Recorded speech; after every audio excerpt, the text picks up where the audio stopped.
Great to have you joining me again this morning for our 10 minutes of morning calm. For those of you joining us the first time, it's a wonderful group of people that meet throughout the day and throughout the week at different times, different places, different spaces. And we just talk a little bit about a passage from the Bible and just do a little meditation. So it's pretty darn simple. And then at the end of it all, we have a little brief conversation on New Church Live's Facebook page. So today what we're doing is we're continuing on, and we're sticking with this one line of creation here. It's a beautiful line. I'll read it for you here. Uh, all right, talking about birds and animals being created. And God said, "Let the waters cause the creeping animal, a living soul, to creep out of the waters, and let the birds flit over the land and over the face of the expanse of the heavens." So it's the arrival kind of land-based things and animals and birds. And we've talked about that idea of those shifts, and all of a sudden we really start to come alive. These things are proliferating. As they proliferate and they start to spread, the plants, the seeds, now the animals, they start to proliferate. We start to as well see it proliferating in ourselves and proliferating in other people, and that's something that can bring incredible amounts of joy, which is what we were talking about yesterday, just enjoying people's little quirkinesses. And I wanted to sort of take a little riff off of one particular one I mentioned in passing yesterday, given that it's the Olympics here, which is curling. Now, I have no idea how curling started. I realize there's probably a curling expert who will let me know in short order how it all got started. And what a bizarre sport. If you've never seen it, essentially you roll rocks down the ice and somebody with a broom tries to steer and stop the rock. That is it. And it is a big deal in certain parts of the world, and it's a big deal in the Olympics. It sort of has a little bit of a cult following, which is super fun to watch. And we have to love seeing those kinds of things, because I feel like there's a way in which, if we keep all that in context, right? Like, life is not all about curling, just like it's not all about bird watching or golf. But these things sort of give us these little insights and these little moments where we get to experience great passion in our lives. And here's a piece from Christian New Church Theology talking about what is that like. Yeah, so these plants, these trees, these all these different things, these animals, these birds, they all start to appear, and all of a sudden our life starts to feel far more open. And it talks a little piece here with passion received from the Lord, who is life itself, permeates every single thing about such a spirit. So passion starts to grab a hold of our lives and starts to literally enlighten all things. And we become a deeply passionate person. Now, a few things with that, with that word passionate. One of the ones that comes to mind right off the top of my head is the word enthusiastic, enthusiastic, entheo, in God. Somebody who's passionate, we would call enthusiastic. We would hope to, even though oftentimes we know, we know religious people with a smile to be the exact opposite of enthusiastic. The word actually was supposed to be used for a proper use of faith, that it would leave us with entheo, in God, and that would leave us enthusiastic. That would leave us passionate for life. And the other part of passionate here, and this is super important, super important. So we all can hear it well. Let's just all get a big breath right now.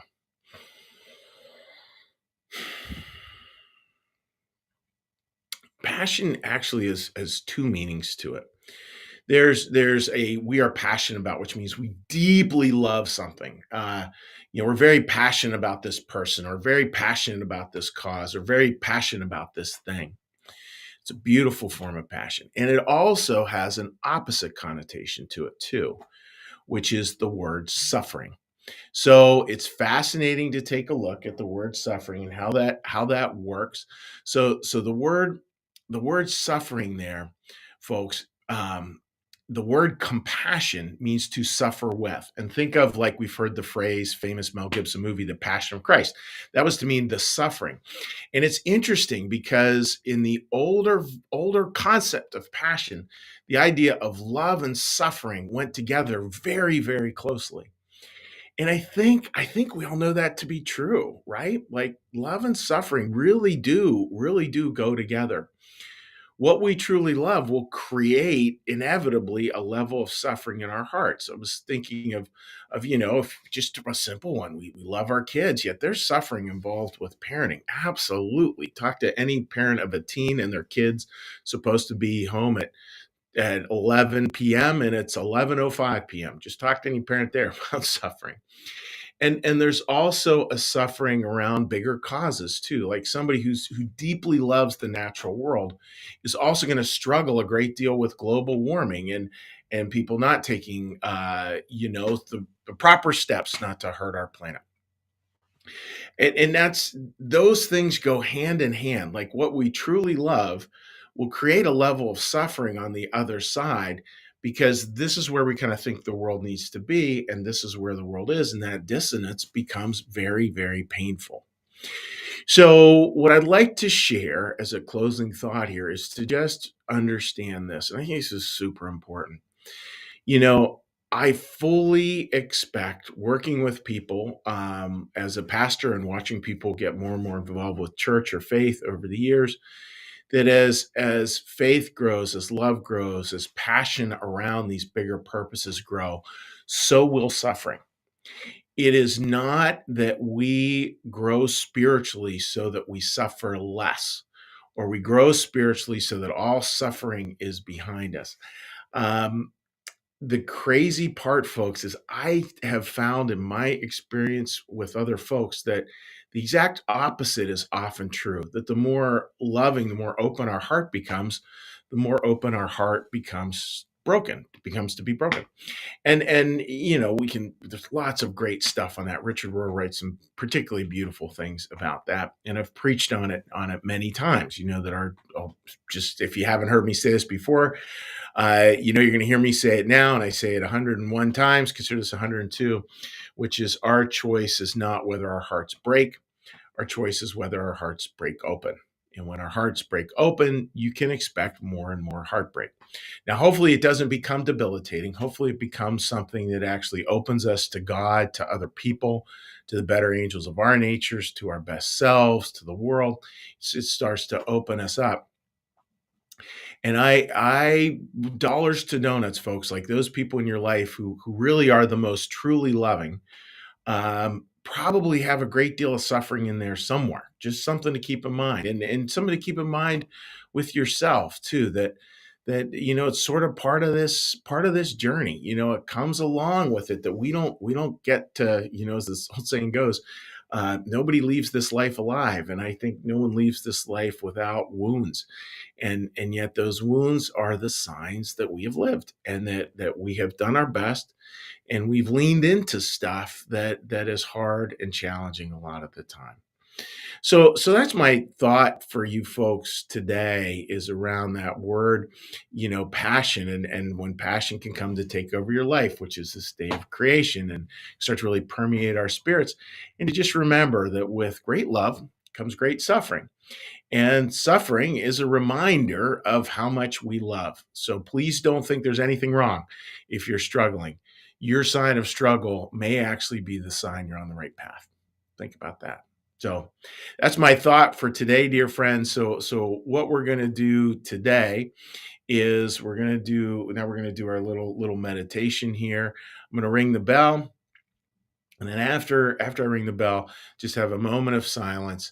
Then what we're going to do is we're going to do a little meditation, little prayer. At the end of the prayer, a little blessing, and then we'll say hi to folks online. So with that, folks, let's get a little breath here.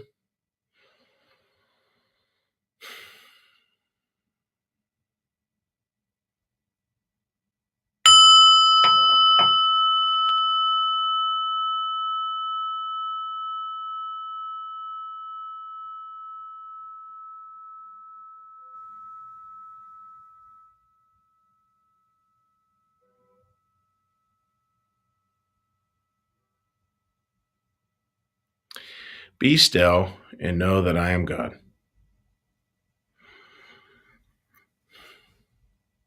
Be still and know that I am.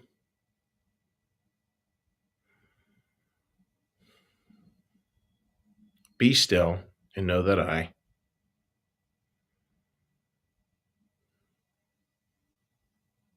Be still and know that.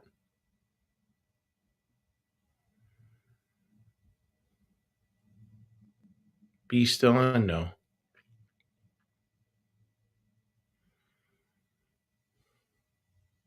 Be still and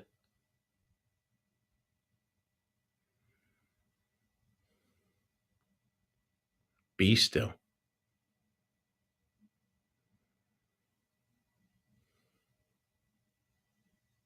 Be.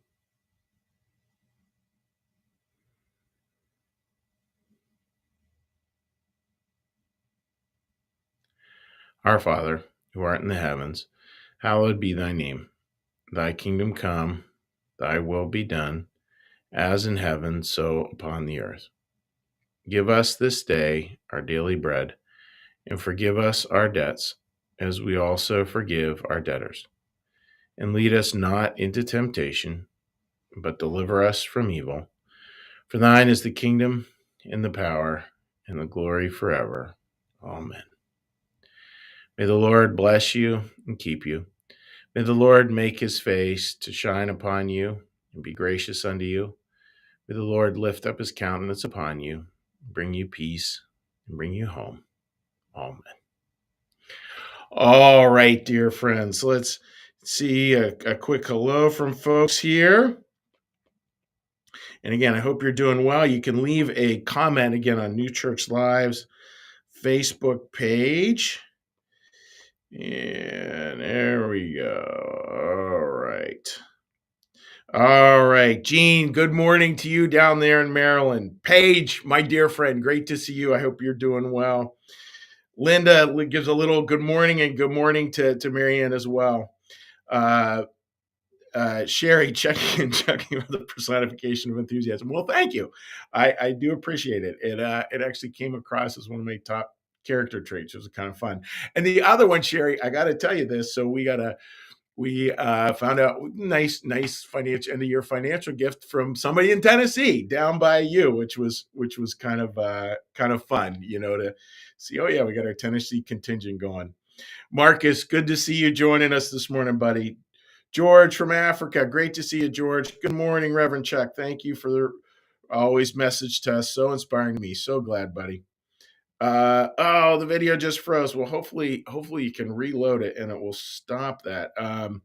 Carl, love and suffering do indeed deeply connect. Last evening, Linda and I watched Endgame, profoundly moving, more meaningful in our lives than ever before.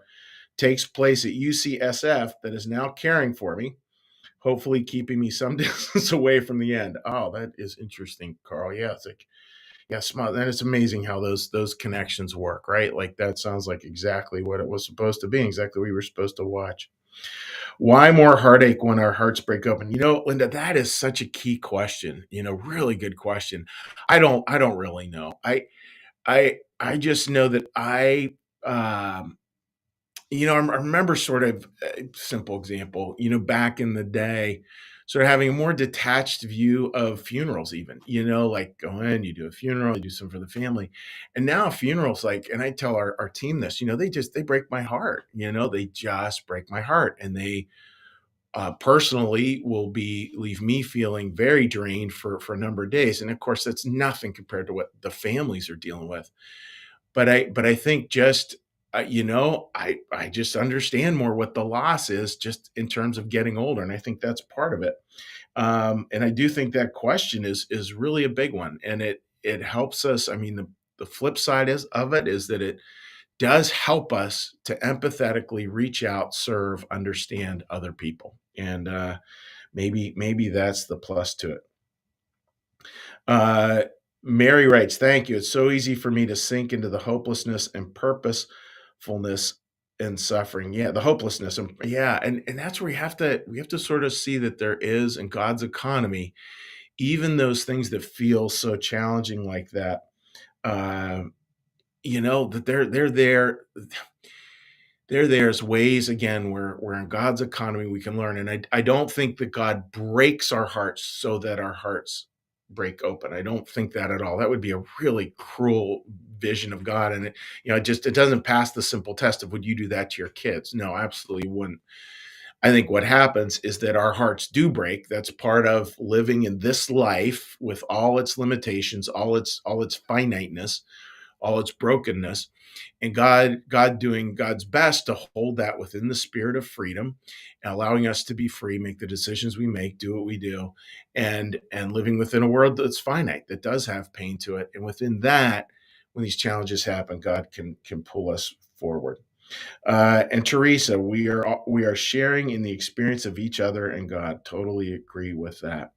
So I hope that rings true for you folks today. It's sort of a mixed message of sorts, but it's one in a way that I find strangely comforting. That just because I'm suffering, just because I'm struggling, doesn't mean that there's something necessarily wrong. I mean, might, but a lot of the time it doesn't. It just might mean there's suffering because there's something that is loved deeply that is just not attained at that moment or not present at that moment. So, something to think about, folks. And yeah, just wishing you all the very best today. God bless. Take care. Bye bye.